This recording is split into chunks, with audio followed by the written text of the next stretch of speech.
बलवंत सामलराम देशपांडे 1898 से 1973 महाराष्ट्र में जन्मे। राजस्थान पर अपनी कर्मभूमि बनाई। उन्होंने असहयोग आंदोलन 1921 में भाग लेकर नौकरी छोड़ दी। वे जेल गए। बाद में 5 वर्ष बाद गांधी जी के साथ साबरमती आश्रम में रहकर रचनात्मक कार्यों का प्रशिक्षण किया। 1926 में सेठ जमनालाल बजाज उन्हें राजस्थान से लाए, जहां उन्होंने गांधी उत्पादन का कार्य संभाला। देशपांडे गांव-गांव खादी निर्माण, विक्रय व प्रशिक्षण के माध्यम से स्वावलंबन व राजनीतिक चेतना फैलाने में महत्वपूर्ण योगदान दिया। कालीबाई रास्तापाल डूंगरपुर में एक 13 वर्षीय भील बालिका थी, जहां उन्होंने गुरु सेंगाबाई को बचाते हुए अपने प्राणों की आहुति दी। जून 1947 में डूंगरपुर राज्य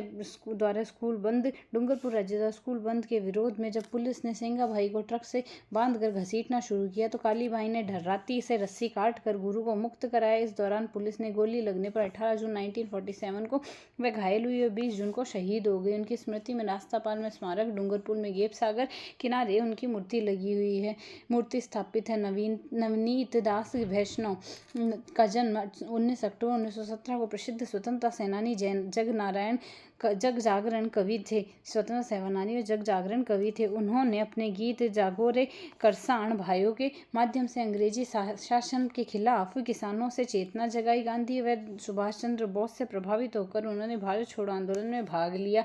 जेल गए। चिड़ावा कचहरी पर तिरंगा फहराने के कारण उन्हें कारावास मिला। कठोर यातनाओं के बावजूद उन्होंने जन जागरण का कार्य जारी रखा। झालावाड़ क्षेत्र में वीर सेनानी लोक जागृति के प्रतीक के रूप में याद किया जाता है। गोकुललाल आसवा का जन्म 2 अक्टूबर 1901 को देवली में एक प्रख्यात स्वतंत्रता सेनानी व समाजसेवी थे। बनारस हिंदू यूनिवर्सिटी से एमए करने के बाद वे कोटा में हार्वर्ड कॉलेज के अध्यापक बने, परंतु राष्ट्रीय गतिविधियों के कारण सेवा से निकाल दिए गए।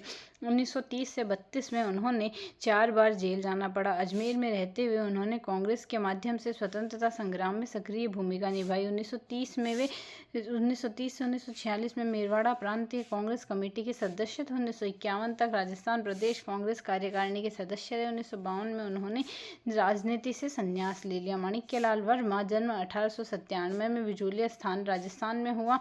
उन्होंने विजय सिंह पथिक की प्रेरणा से नौकरी छोड़कर किसान आंदोलन में भाग लिया।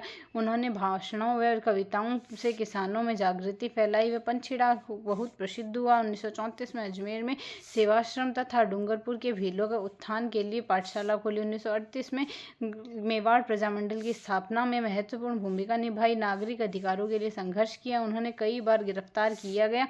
1942 में उन्होंने भारत छोड़ो आंदोलन में मेवाड़ की जनता को संगठित किया और ब्रिटिश विरोधी चेतावनी दी। स्वतंत्रता के बाद वे बृहद राजस्थान के प्रधानमंत्री बने। 14 जनवरी 1969 को निधन हुआ। माणिक्यलाल वर्मा जीवन देशभक्ति, त्याग व जन सेवा में की प्रेरणा देता है। चंद्रशेखर पाराशर उग्र क्रांतिकारी विचारधारा के समर्थक थे। 1930 में अजमेर में सविनय अवज्ञा आंदोलन में भाग लेकर गिरफ्तारी दी। 1939 में राजकीय सेवा से त्यागपत्र देकर प्रजामंडल आंदोलन में शामिल हुए। जेल गए। भारत छोड़ो आंदोलन में सक्रिय क्रांतिकारी गतिविधियों में भाग लिया। जयपुर में बम बनाकर अन्यत्र पहुंचाए। उन्होंने कई बार जेल की सजा हुई। कुल 7 बार कारावास भोगा। स्वतंत्रता के बाद उन्होंने राजस्थान समाजवादी पार्टी की स्थापना की। बीरबल सिंह गंगानगर जिले में रायसिंह नगर के जिनगर समाज से थे। वे बीकानेर प्रजा परिषद में सक्रिय सदस्य रहे। सामंती अत्याचारों के विरोध में अग्रणी भूमिका निभाते थे। 1 जुलाई 1946 को तिरंगा झंडा के लिए हुए प्रदर्शन के दौरान पुलिस की गोली में वे शहीद हुए। अंतिम समय में उन्होंने झंडा ऊंचा रहे हमारा का नारा लगाया। उनकी स्मृति में रायसिंह नगर में संगमरमर की मूर्ति स्थापित की। हर साल 30 जून व 1 जुलाई को शहीद मेला आयोजित किया जाता है। कपिल देव गौतम का जन्म 1911 में जयपुर में हुआ। वे क्रांतिकारी विचारधारा में प्रभावित होकर हिंदुस्तान सोशलिस्ट रिपब्लिक आर्मी से जुड़ गए। 1930 में नसीराबाद छावनी में पर्चे बांटने के कारण 1 वर्ष का कारावास हुआ और सविनय अवज्ञा आंदोलन में कांग्रेस साहित्य वितरित करने पर 4 माह की सजा मिली और जेल से रिहा होकर उन्होंने गांव-गांव जाकर कविताओं में राष्ट्रीय भावना फैलाने का कार्य किया। 1936 से 1940 तक वे प्रदेश कांग्रेस समिति के सदस्य रहे। मदनलाल खेतान शेखावटी में मदनलाल खेतान का जन्म। विदेशी वस्त्र त्याग कर खादी पहनने का संकल्प लिया। 1922 में उन्होंने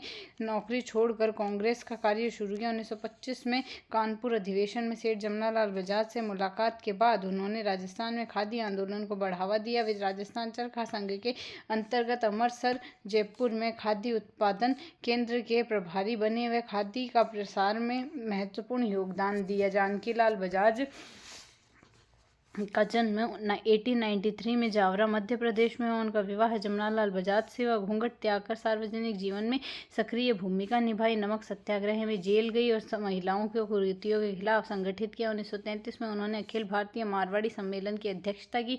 स्वदेशी आंदोलन में भाग लेकर विदेशी कपड़ों की होली जलाई व चरखा चलाया। जमनालाल बजाज की मृत्यु के बाद वे गो सेवा संघ की अध्यक्ष बनी व विनोबा भावे के साथ भूदान आंदोलन में सक्रिय रही। 108 कुएं खुदवाए। समाज सेवा के लिए 1956 में पद्म विभूषण मिला। 1979 में वर्धा में निधन हुआ। कोटा में उनका नाम राजकीय कन्या महाविद्यालय है।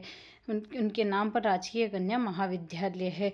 ऋषिदत्त मेहता बूंदी के प्रधानमंत्री बोहरा मेघवाहन के पौत्र प्रधान सेनापति नित्यानंद सागर के पुत्र थे। उनके जीवन राजकुमारों जैसा बीता, परंतु 1918 में गांधी जी के संपर्क में आकर उन्होंने खादी अपनाई व असहयोग आंदोलन में भाग लिया। 1928 में तरुण राजस्थान पत्र पर कार्य संभाला। 1930 व 32 में नमक सत्याग्रह के दौरान जेल में गए। बाद में उन्होंने राजस्थान साप्ताहिक का संपादन किया। भारत छोड़ो आंदोलन में गिरफ्तारी के बाद उन्होंने बूंदी राज्य लोक परिषद की स्थापना की। उत्तरदायी शासन की मांग की। वे जीवन भर जनसेवा में समर्पित रहे। ओमदत्त शास्त्री लाला लाजपत राय से प्रेरित होकर सर्वेंट्स ऑफ इंडिया सोसाइटी से जुड़े। हरिभाऊ उपाध्याय व देश पांडे के आग्रह पर उन्होंने जयपुर में खादी व हरिजन सेवा का कार्य संभाला व अमृतसर में खादी केंद्र का संचालन किया। उन्होंने बुनकरों में सामाजिक व आर्थिक स्थिति सुधारने का प्रयास किया। 1937 में वे राजपूताना हरिजन सेवक संघ से जुड़े। 1945 में गोविंदगढ़ खादी विकास मंडल व दौसा ग्राम सेवा सदन की स्थापना की। खादी हरिजन सेवा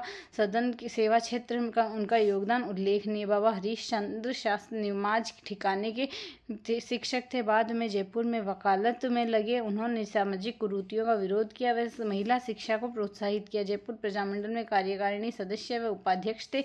भारत छोड़ो आंदोलन में प्रजामंडल की निष्क्रियता से असंतुष्ट होकर उन्होंने आज़ाद मोर्चा की स्थापना की व आंदोलन शुरू किया, जिसके कारण उन्हें जेल और जुर्माना झेलना पड़ा। बाद में राजस्थान मोर्चा आज़ाद मोर्चा में विलय पुनः प्रजामंडल में कर दिया। टीकाराम पालीवाल का जन्म दौसा जिले के मंडावर गांव में हुआ। उन्होंने दिल्ली और मेरठ में शिक्षा प्राप्त की। 1929 में उन्होंने विद्यार्थी यूथ लीग की स्थापना की। दिल्ली में सामाजिक और राजनीतिक जागृति फैलाने का कार्य किया। 1930 में सविनय आंदोलन में नमक बनाकर गिरफ्तारी दी व दरियागंज में सत्याग्रह आश्रम चलाया। बाद में हिंडौन में वकालत करते हुए प्रजामंडल आंदोलन से जुड़े। 3 मार्च 1951 को राजस्थान के प्रथम निर्वाचित मुख्यमंत्री बने। दामोदर दास राठी का जन्म 8 जनवरी 1884 को पोखरण जैसलमेर में हुआ। 52 में मैट्रिक के बाद वे राष्ट्रीय आंदोलन व आर्य समाज से जुड़ गए। उनका संपर्क अरविंद घोष, तिलक व लाला लाजपत राय जैसे क्रांतिकारियों से था। उन्होंने बंगाल व महाराष्ट्र के क्रांतिकारियों की मदद की। वे स्वतंत्रता संग्राम में भामाशाह कहलाए। 1915 में